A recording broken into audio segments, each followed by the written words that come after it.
Good evening, everyone.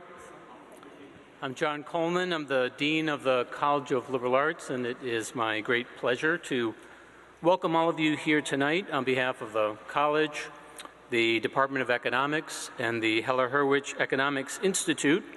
This is the Jon Goldstein Memorial Lecture, and it is as you can see out the window, a wonderful time to be here on campus. So for those of you visiting us, thank you very much for being with us this evening. The Jon Goldstein Memorial Lecture Series was founded with the great generosity of Richard and Ellen Sandor in honor of esteemed economics alumnus Jon Goldstein. Jon's passion and dedication for the environment is reflected in the focus of this lecture series, cutting-edge research at the intersection of economics and environmental policy. Tonight's conversation, which will look at the impact of economic policy on global pollution fatalities, is precisely the kind of rich, research-based conversation across disciplines, perspectives, and communities that we are proud to host here at CLA. And the Heller-Hurwicz Economics Institute is the perfect forum for this discussion. Founded in 2010 with the mission of informing public policy and supporting leading-edge economic research, Heller-Hurwicz has quickly established itself as a force. It has also strengthened the already stellar reputation of our Department of Economics, which is historically ranked among the top in the nation and is known for its field-shaping research. Indeed, Heller-Hurwicz is a great example of CLA's commitment to research and engagement. The liberal arts in a land-grant university have, I think, a unique obligation. We must be rooted in a community of world-class researchers, as we are in our economics department, but this research must infuse across our teaching, our service, and our outreach to our communities. And Heller-Hurwicz and the Jon Goldstein Memorial Lecture are perfect examples of that kind of work. I want to take this opportunity to recognize Ellen McGrattan, who has taken over the leadership as the director of the Heller-Hurwicz Economics Institute, following Vivi Chari's 6 exceptional years of leadership of Heller-Hurwicz. Ellen is widely regarded and recognized as a top macroeconomist, and we are very excited to have her in this new role and to bring some additional thoughts and energy and ideas about the Institute and its connection to the department and its connection to the college and the communities. I want to thank Ellen for taking on that role. And now it is my pleasure to introduce Kate Walford, president of the McKnight Foundation, who will introduce our distinguished speaker and who will moderate the Q&A portion of our evening. Kate has been at the helm of the McKnight Foundation since 2006.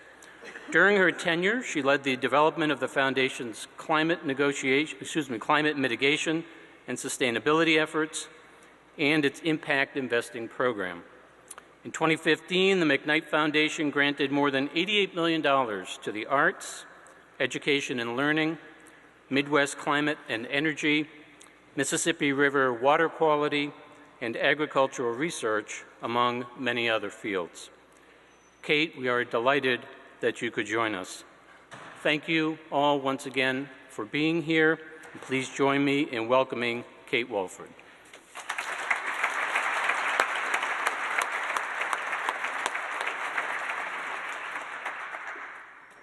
Good evening. It's really an honor to be here with you this evening for the presentation that we're about to hear. I just returned from Malawi in southern Africa a couple of days ago as part of McKnight's work in international crop research. While I was there, I was reminded yet again of the very tangible and human impact of household air pollution, of the lack of access to safe and clean drinking water and sanitation. And everywhere I went, people were talking about climate change and how the impacts that they are already experiencing are putting additional stresses on very scarce natural resources of land, water, and also forests. all of which is disproportionately affecting the poor, not only in the country I visited, but in places throughout the world. The focus of this evening's Jon Goldstein Memorial Lecture is incredibly relevant to this university's standing as a premier research and land-grant university that has committed itself to helping forge solutions to some of our most pressing problems, what the university has called our grand challenges, and to do so in ways that foster equity and sustainability. Our speaker this evening is eminently qualified to help provide insights into these issues, especially the global burden of disease and how the discipline of economics and economic analysis through cost-benefit and risk-reward and policy choices can help reduce the deaths that we see every day from outdoor and household pollution. Dr. Maureen Cropper is a distinguished university professor and chair of the Department of Economics at the University of Maryland. She's a senior fellow at Resources for the Future. She's a former lead economist at the World Bank and has served as the EPA Science Advisory Board's Environmental Economic Advisory Committee. That is quite a mouthful. She has made major contributions to environmental policy through research, through teaching, and through her public service. Please join me in welcoming Dr. Maureen Cropper to make her presentation, which will be followed by your questions and responses. Dr. Cropper. Thank you very much, Kate. I must say I am really delighted to be here, and I'm honored to be asked to give the second Jon Goldstein Lecture. I chose this topic for two reasons. 2 weeks ago, in the Lancet, estimates of the global burden of disease associated with pollution were published. And the estimates were that in 2015, approximately 15% of deaths worldwide could be attributed to pollution. This is an astounding number, and I think given what Jon Goldstein did during his career, it's appropriate to ask how economics can be used to address these problems.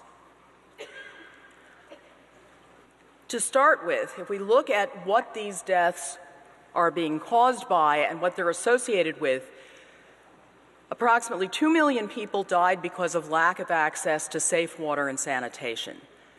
These are deaths due to diarrhea, due to typhoid and other diseases. Approximately half of them are occurring in children. Household air pollution from burning biomass for cooking caused even more deaths, almost 3 million deaths. And these are deaths due to heart and lung disease, lung cancer, respiratory infections in children. The same fine particles that are being created by household air pollution are being created when fossil fuel is burned in power plants, in factories, by motor vehicles to create outdoor ambient particulate matter pollution. And the estimate there is that the death count is even higher. It's over 4 million deaths.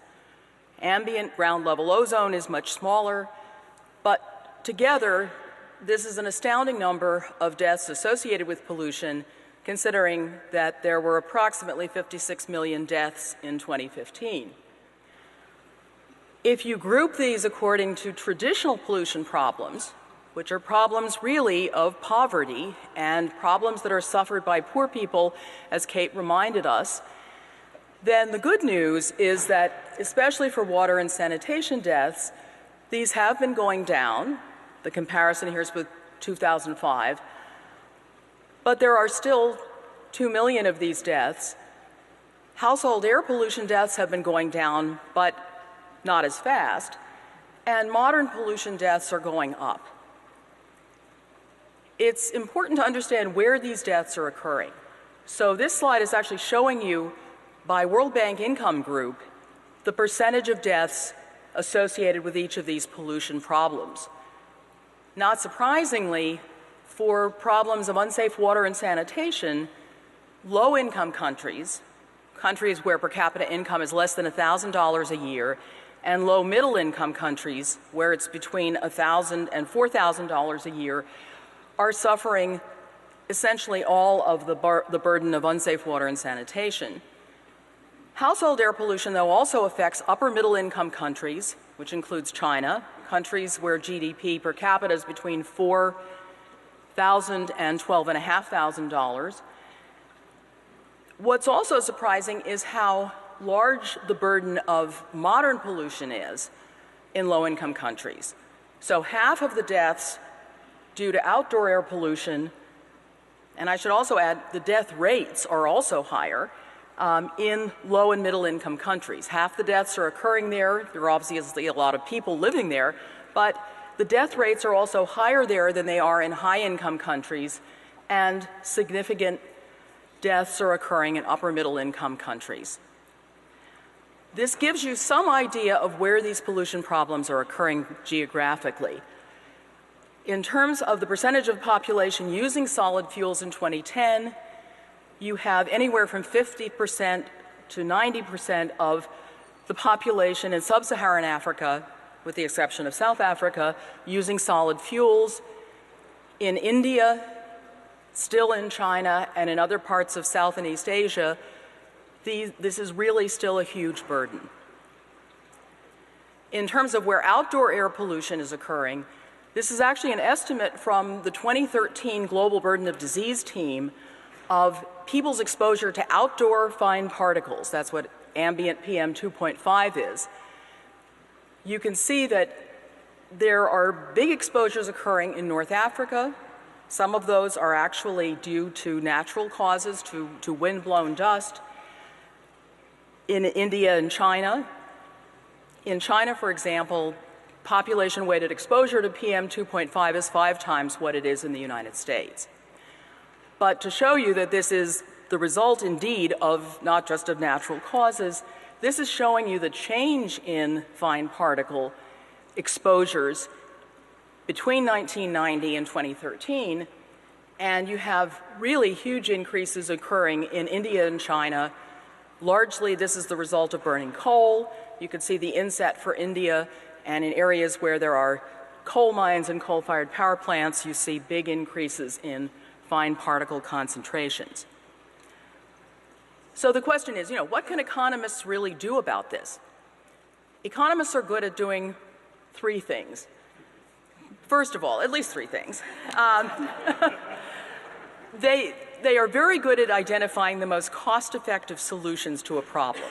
So in this case, it would be what is the lowest cost per life saved intervention to reduce problems of unsafe water?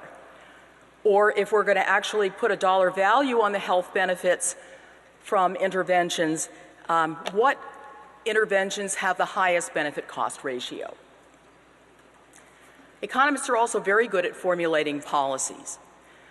When you look at problems of water and sanitation, which are abbreviated WASH, and household air pollution, which is abbreviated HAP, these are problems in poor countries. The funding for these is going to come not primarily from households, but from government subsidies, from foreign aid. And so the issue of designing efficient subsidies becomes a big problem. In the case of outdoor air pollution, which is largely an externality, economists are very good at internalizing externalities through pollution control policies to either reduce pollution or hopefully to promote the use of cleaner fuels, which would of course be a win-win in terms of climate. And finally, economists are very good at evaluating the effectiveness of policies. So I'm going to illustrate how economists have really helped with all 3 tasks in terms of water and sanitation, household air pollution, and outdoor air pollution. Unsafe water and sanitation is primarily a rural problem. Globally, 1/3 of rural households don't have piped water access. And piped water access means you've got a standpipe in the village. It doesn't mean you have a piped water connection in your own home or even your backyard. 42% of rural households have no improved sanitation, and improved sanitation means having a pit latrine or better. So there is still tremendous amount of open defecation going on. So you have problems of water contamination with people having to store water in their homes and the water not being treated in the first place and then having additional contamination, and you have all of the problems of the oral fecal contamination route because of lack of improved sanitation. What would it cost to actually give people piped water connections and to give them latrines? The World Health Organization estimates that it would cost approximately $500 billion. To put this in context, the entire GDP of all low-income countries in 2015 was about $500 billion. So this is something that really is not affordable. So the question is, what are cheap, what are inexpensive in terms of cost per life or per life year saved interventions? And drinking water treatment at point of use, home drinking water disinfection, is definitely one of the cheaper methods of reducing unsafe water problems. The cost per life year saved figures here are actually quite low when you compare them to the costs of treating cardiovascular disease and non-communicable diseases. But the problem is that these solutions, the inexpensive solutions, even latrines, they require people to change their behavior. People have got to purchase private goods, and more importantly, they've got to use them. If you look at the stylized facts about what has happened in terms of the uptake of these interventions in poor countries, unfortunately, the uptake has been very slow in spite of the fact that NGOs have done a lot of work to market the benefits of inexpensive home drinking water disinfection and other health-improving behaviors. What economists are good at doing is to try to identify whether the problem here is one of price. Are these too expensive for people? If they involve capital goods, like a latrine or actually a device to purify your water that is one step above home drinking water chlorination, do we have to give these to people on the easy payment plan? Or is it just that people don't really appreciate the health impacts of these problems? So what economists really have done is the last sentence here. They really have helped to understand how households behave in terms of these interventions. They've done this through controlled experiments, take it or leave it experiments where you are randomizing the price of an intervention across households and seeing what take-up there is, and also seeing how the demand curve for these interventions shifts with information. Now, surprisingly, the demand for various interventions in the water and sanitation area is downward sloping. Uptake actually increases as price decreases. We'll see how much on the next slide. So subsidies are going to help, but the question is, how big do those subsidies have to be, especially if you want to achieve 80 or 90% coverage rates? So what this is showing you here is, on the vertical axis, the percentage of households who will buy a particular product as a function of the price in US dollars. The red curve is actually showing the uptake of cement latrine slabs, rather, what you put over the latrine, based on a randomized trial in Tanzania. The blue line is showing you uptake for plastic latrine slabs, and we'll focus on the green line, which is actually showing the results of an experiment to see how whether people will buy water filters, which actually would cost $15 if you went and got them on the market, in a randomized trial in Ghana. And so what you're seeing here in the green line is that if you take this $15 water filter and you offer it to households for $6, 10% of households will buy it. At a price of $3, 50% of the households buy it. You have to go to $1.50 before you have 90% of the households buying the product, which suggests that if you're going to sell it at a uniform price, if the subsidy is uniform, it's going to be very expensive. So for something like a water filter or a latrine, a natural thing to do would be to offer people some kind of credit to allow them to spread the payments over a year, to use microfinance principles, and studies have suggested that these can be quite effective. I'll show you the results of a randomized trial of latrines in Cambodia, which were offered to people with microfinance. And so what this is showing you, the top line here, is the uptake, the percentage of households, again, it's the percentage of households who are going to purchase the latrine as a function of the price on the horizontal axis. This is a $50 latrine, that's what it costs in the market, and if you allow people to spread the payments over a year, the top line is telling you that at a cost recovery price of $50, but spreading the payments over a year, 50% of the households would actually take you up and actually buy the latrine.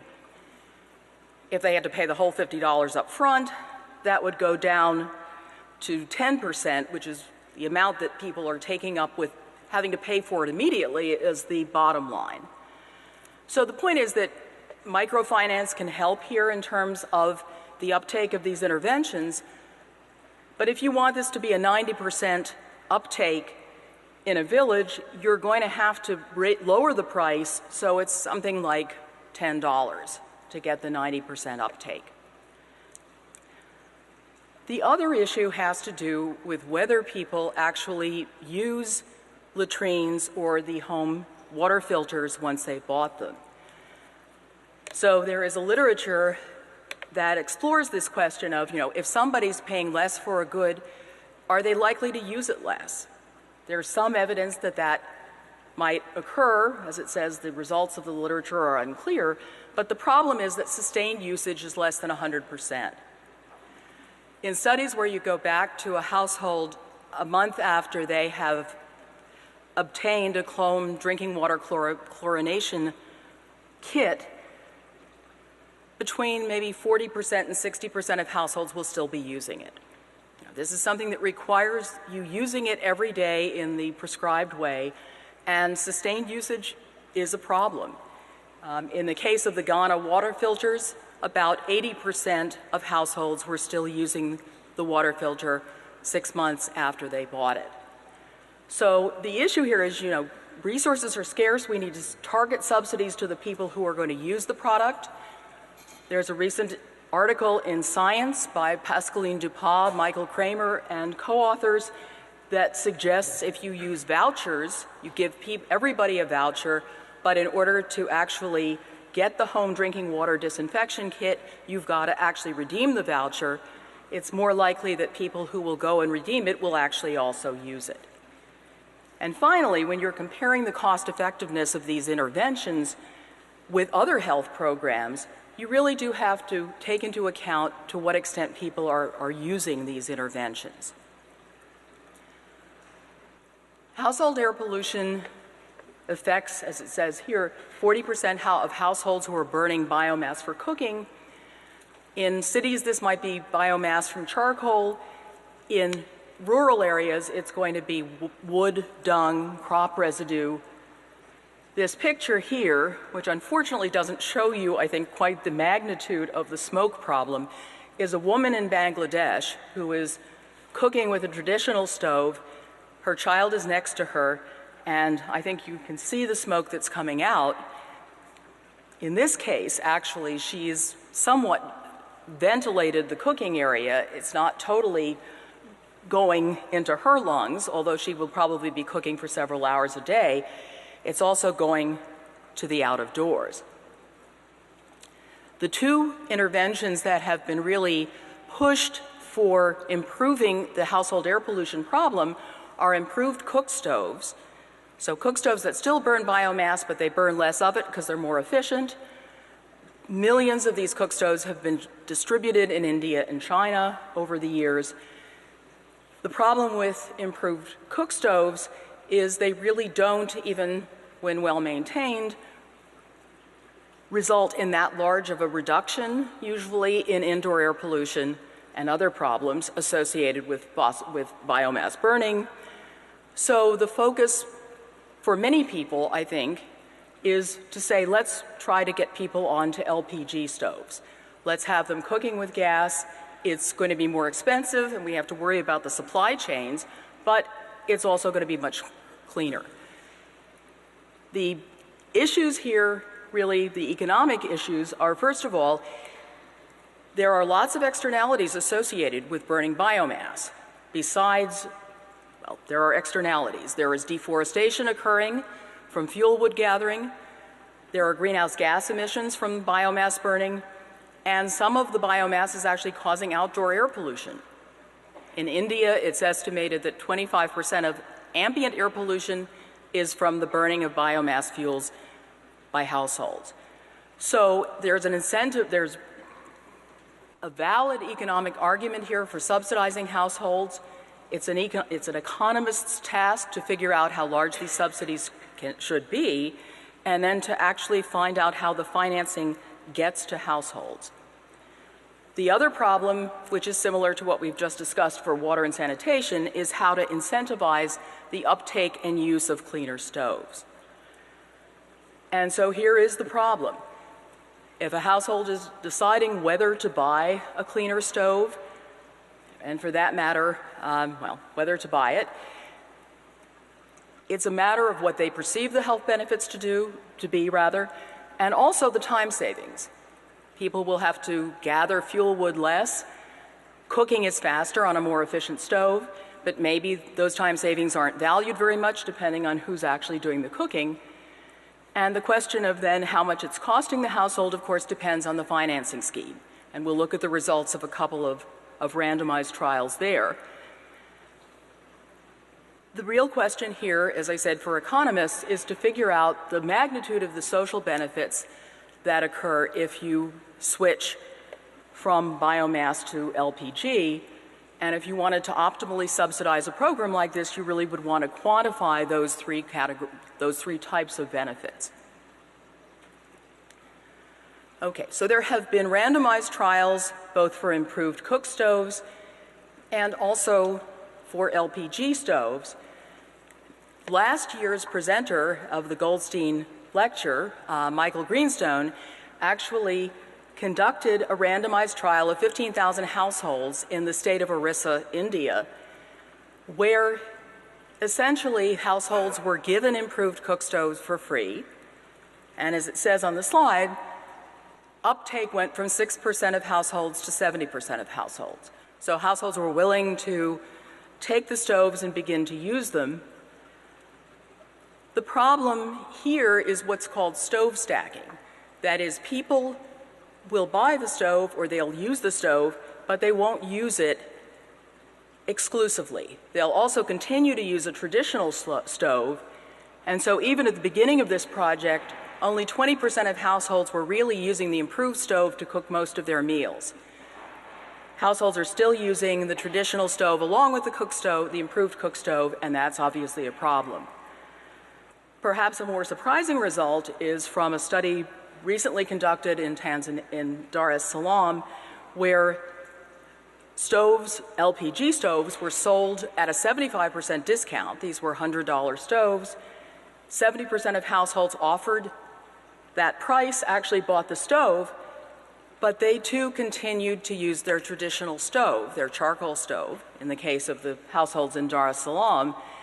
And so charcoal use fell by only 50% after 1 year, and after immediately, and after a year, people had gone back more to the traditional stoves. So this sounds, of course, rather depressing. Can these studies actually help to reduce deaths? Well, the studies can help to identify which households tend to use products effectively, and economists can also try to design more efficient subsidies that will target people who will actually use the product. And in the case of India, where there is going to be a very large expansion of subsidies for LPG, the government has gone from a policy of actually subsidizing LPG prices for everybody, which is obviously not efficient, to targeting these subsidies to poorer households. Okay, I'd like to end my formal remarks by turning to ambient air pollution, where I actually think economists have had more of a positive influence. First of all, one of the nice things about ambient air pollution and its control, as opposed to household air pollution, is that it doesn't really require a lot of cooperation on the part of households.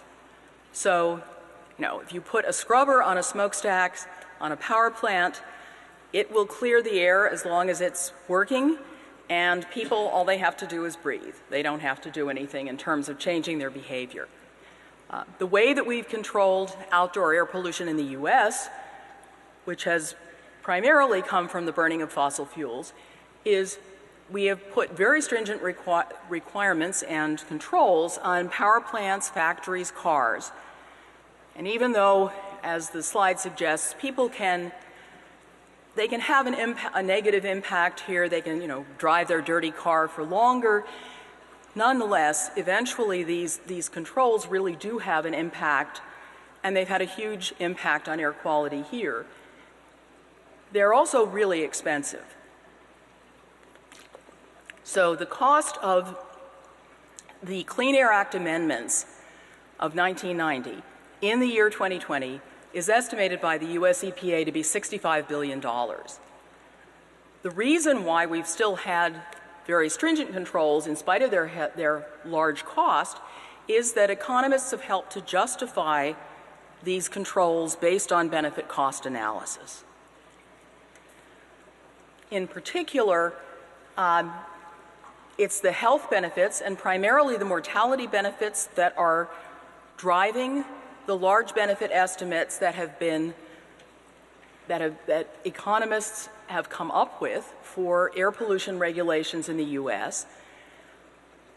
This has involved actually estimating the value of reductions in the risk of death using something called the value per or value of a statistical life, which we won't go into. But the point is that by putting a dollar value on these benefits and showing that the benefit-cost ratio is anywhere from 4-to-1 to, in some cases, 25-to-1 for air pollution regulations, there really has been increased acceptance of these in the United States. The concept of the value of a statistical life and actually monetizing mortality benefits is something that's used actually not just in OECD countries, as the slide says. It's also been used in Colombia, in Peru, in Malaysia. It's an important concept. In the case of the US, just an example here of how realizing that health benefits are so large monetarily has really strengthened regulations. Under the 1990 Clean Air Act amendments, we were originally going to try and reduce sulfur dioxide emissions from power plants to about 9 million tons per year. When people saw the magnitude of health benefits, increasingly stringent regulations were issued, and SO2 emissions from power plants are now less than 4 million tons. Okay, I'm going to try to give you a fairly positive example from India before I wrap up. India relies heavily on coal to generate electricity. About 3/4 of electricity comes from coal, and this is something that's likely to continue even if India actually meets its commitments to the Paris Climate Agreement. That calls for 40% of capacity to be non-fossil fuel by 2030, but even if that happens, it will still mean an increase, a big increase in coal capacity. Until December of last year, there were no controls on the sulfur dioxide or nitrogen oxide emissions from coal-fired power plants in India. The regulations changed very decidedly in December of 2015, and the question is why. It's always hard to determine exactly what causes things to change, but the picture on the slide shows a study called Coal Kills, which was released in 2013, which actually used air quality modeling to look at the emissions from the stock of power plants, coal-fired power plants in India in 2011, which calculated the impact of those on ambient air quality and calculated that approximately 1/5 of the air pollution deaths in India as estimated by the Global Burden of Disease team, were attributable to these power plants. The study went on to actually attach a dollar or rupee value to this, and then a sequel came out very soon after this that said, look, if we actually keep on increasing coal capacity, this is what's going to happen in terms of the health costs. In December of 2015, emission standards were set that effectively require scrubbing of all coal-fired power plants in India. And a study I recently have done, actually with the authors of Coal Kills, suggests that this policy does pass the benefit-cost test, even though it doesn't have such a high benefit-cost ratio as similar policies in the U.S. Okay, so I'm about to wrap up here.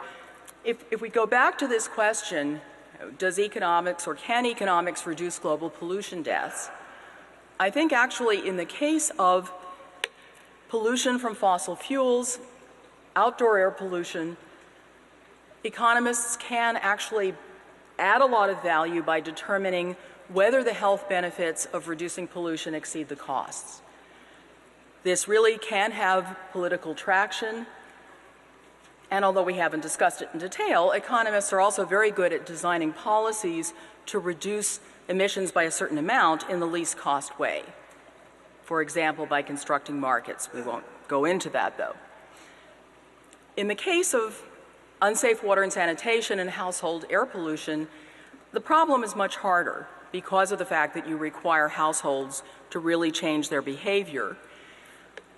I think that a lot of what economists can do here is actually to conduct very honest and accurate cost-benefit and cost-effectiveness analyses that actually look at real usage and sustained usage of interventions over time. And of course, economists can also design policies that are going to promote, will target subsidies and programs efficiently. So to conclude, I think economists do have a role in designing efficient pollution control policies for low and middle income countries. I think because resources are scarce, there will have to be hard questions asked by economists of the benefits of implementing, for example, certain water and sanitation controls and other health projects.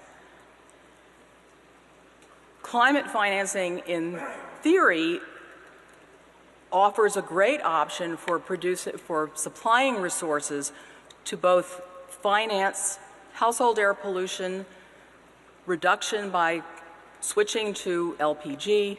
It also offers options of financing for renewables.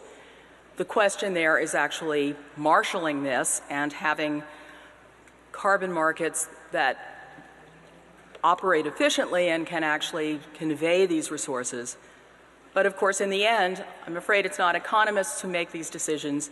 It really is politicians, and whether these programs go forth will really depend on political will and the ability really of the programs to reach their target audience. So with that, I will quit, and thank you very much for listening. Great. Thank you so much, Dr. Cropper. That was a whirlwind, I think, tour of some of the many different issues and how the non-dismal science of economics can actually help enlighten what policy choices are and what sort of the cost-benefit analysis is. We'd love to entertain your questions. There are going to be two people with microphones, one on each side, and I'll probably sort of identify one or two people so you can tee up. And if there aren't any questions, I've got a pocket full of my own, but I already see two questions. So we're going to start up here in the front, and then the gentleman on your side, about 4 rows back, will get the next question. Hi, I'm an epidemiologist. Identify yourself and stand up. Yes, I'm Sherry Rolnick. I'm an epidemiologist that lives with an economist. And this is really a wonderful area of being able to collaborate different fields.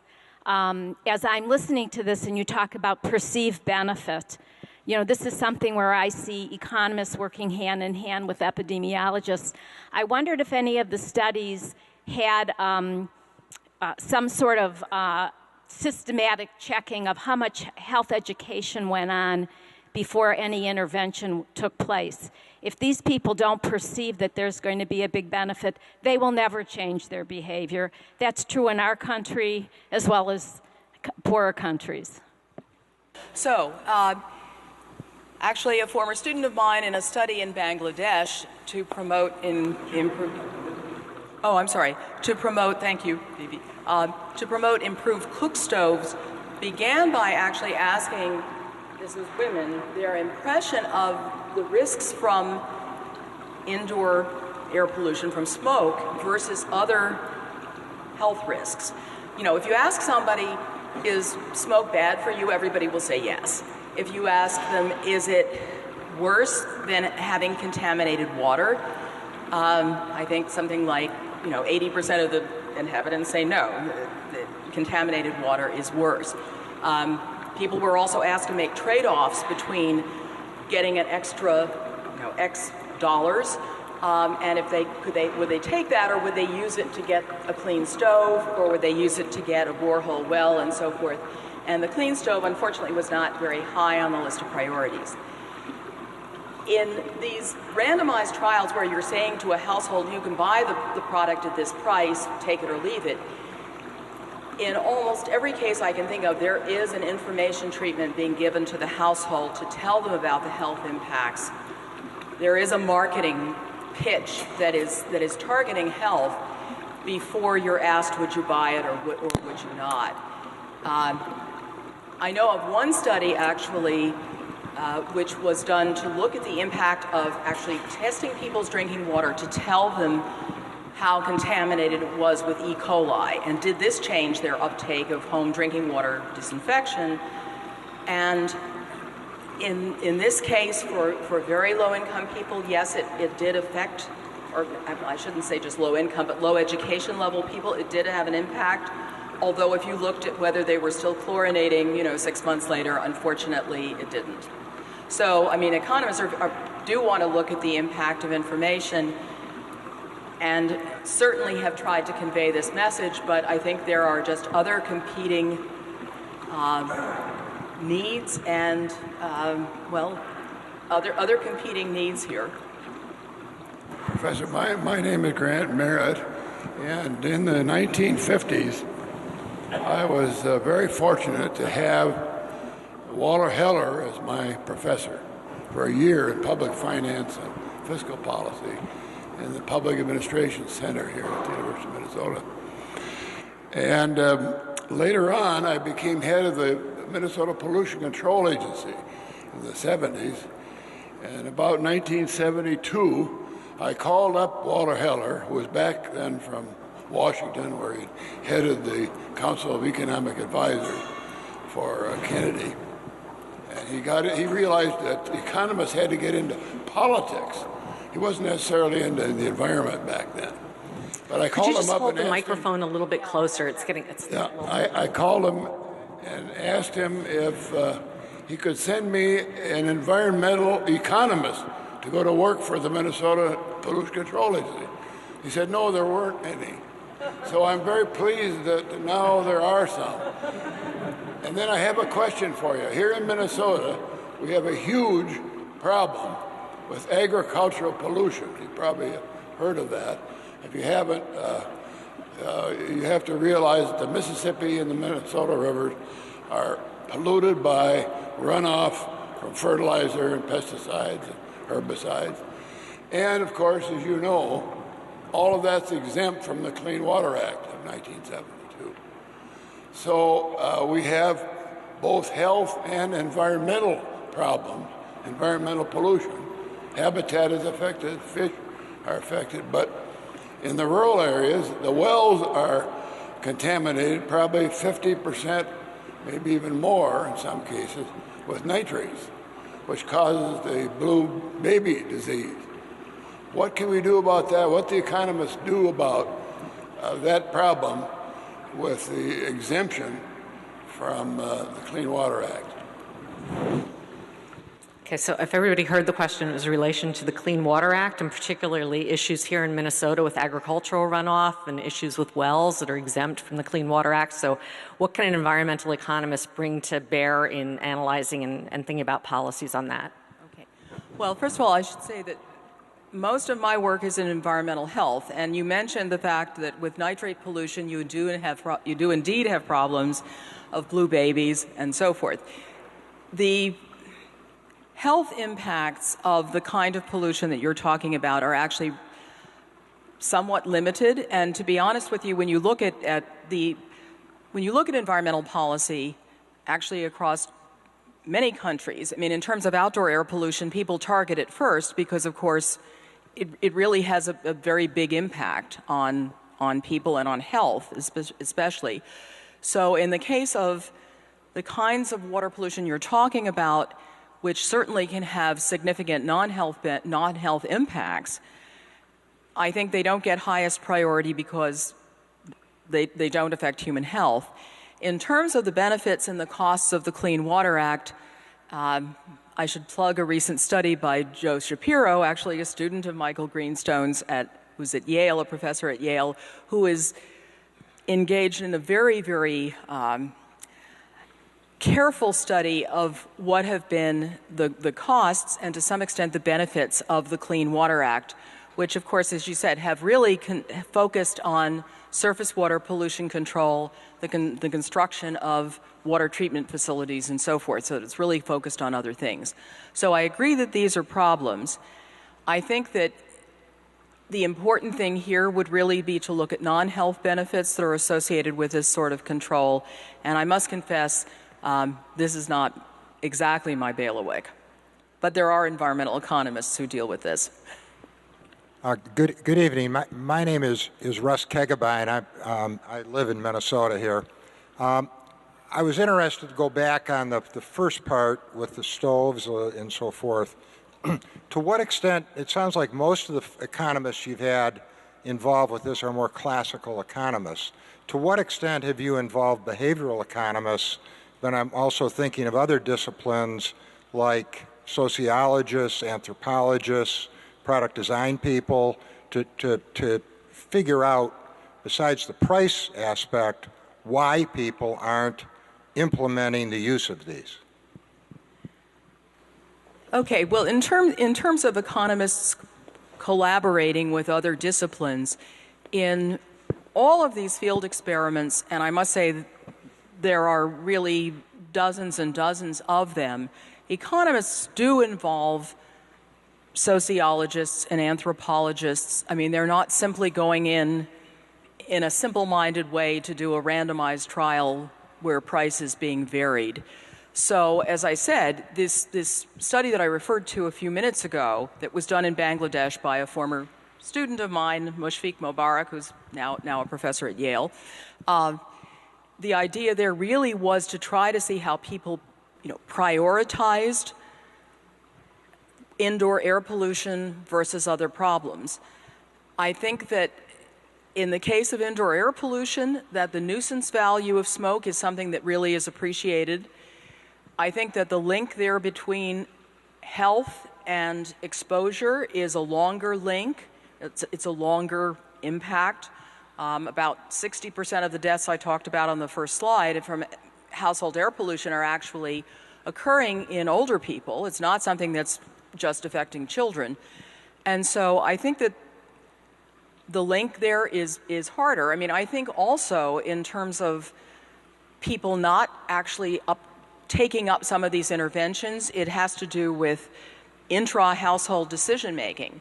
It's a matter of who, in the case of household air pollution, who is doing the cooking and how much of a say they have in things, which development economists have studied, for years. So I think that economists do want to understand what's going on here in terms of people's behavior, but I think it's important for them to actually document it. I mean, one of the things that has happened in the public health literature is that people will go in, for example, and do a randomized trial of home drinking water disinfection, and the follow-up is going to be for a couple of weeks, and it has an immediate impact, perhaps, on diarrheal disease. whether people are still using it 6 months later or a year later is not something that actually public health specialists, at least historically, have focused on. So I think economists do have that to add.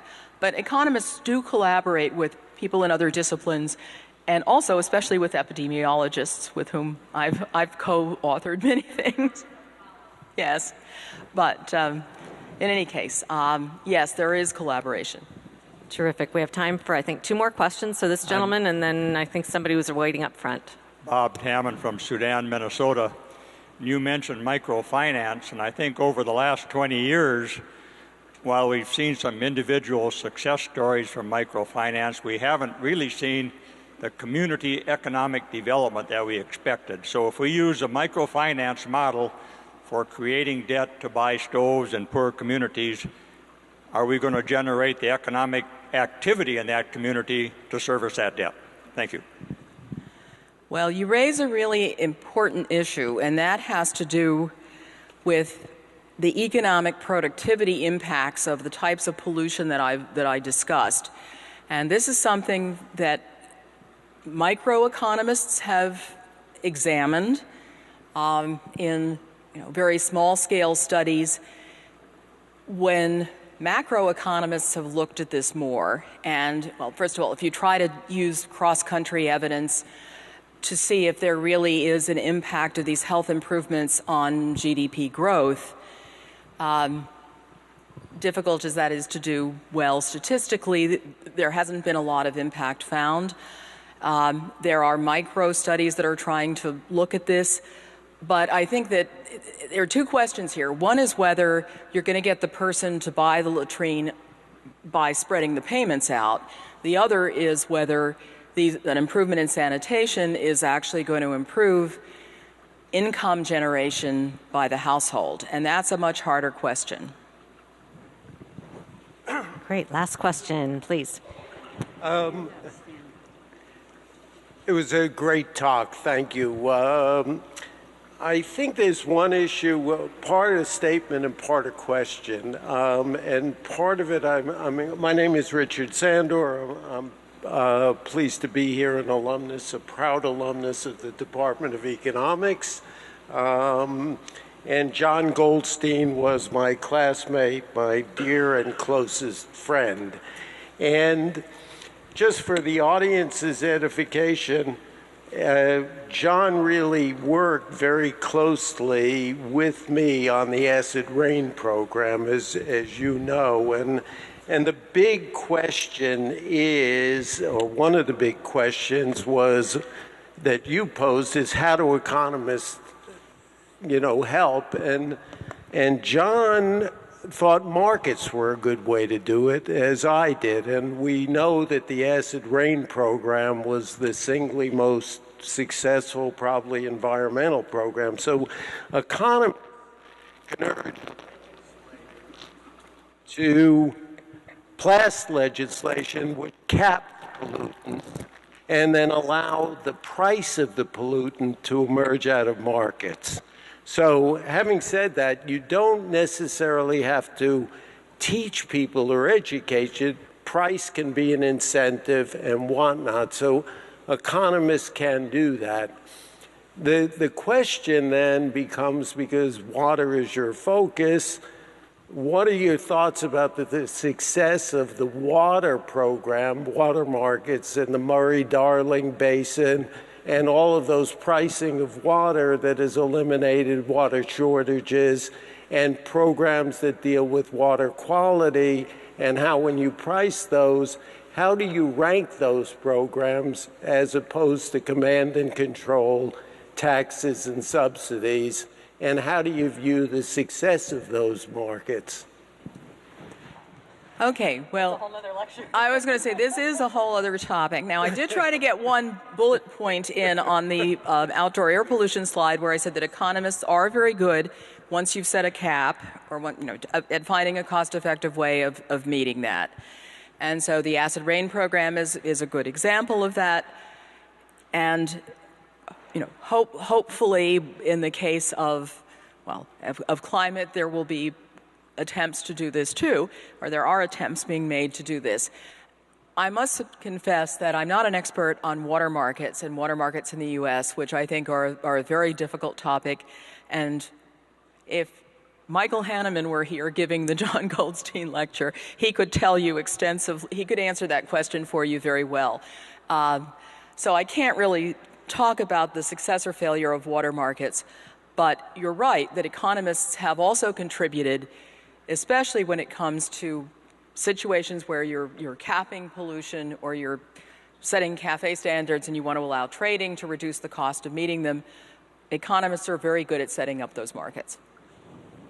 Great. I want to thank you all for your questions, and I apologize to anybody we didn't get to.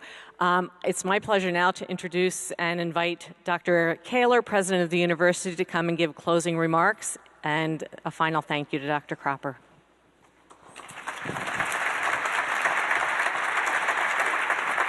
Thank you, Kate, and thank you, Professor Cropper, for a really fascinating lecture. I'm a chemical engineer, so I learn things all the time when I hang out with economists. It's fascinating.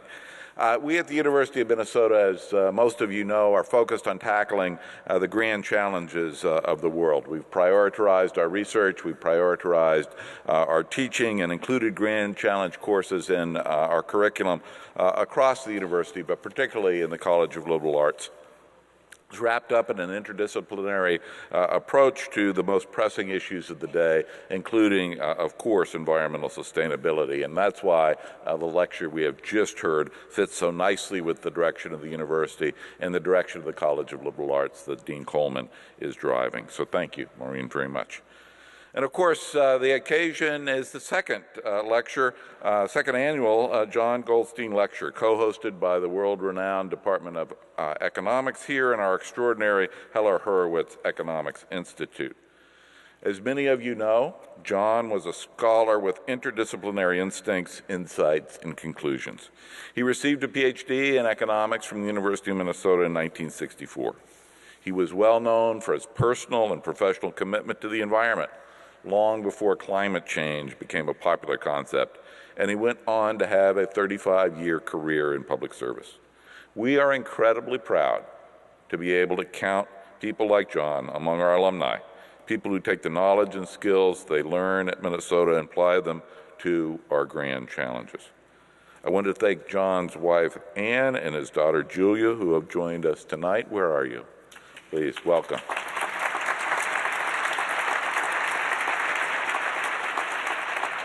I also want to offer special thanks to my friends Richard and Ellen Sandor, who are also great friends of the university. Thank you, Richard and Ellen, for your sponsorship of this lecture series. Each year, because of the Sandor's thoughtful gift to the university, we will be able to gather together for a conversation about the latest research at the intersection of economics and environmental policy, and celebrate Jon's memory and his remarkable career and economics work. Thank you again. I'll close by recognizing members of the Heller-Hurwicz Economic Institute Advisory Committee who are here tonight. I welcome Ray Carter, Ed Foster, Bob Litterman, Norm Rickman, Art Rolnick, and Kurt Winkleman. And Bob, thank you for recommending tonight's speaker. Thank you again to our speaker, to Kate, and to all of you who have gathered to honor Jon Goldstein and all who seek to confront our world's grand challenges and solve them. That's the benediction. I invite you to stay, enjoy some refreshments at the back of the room, and have a good night.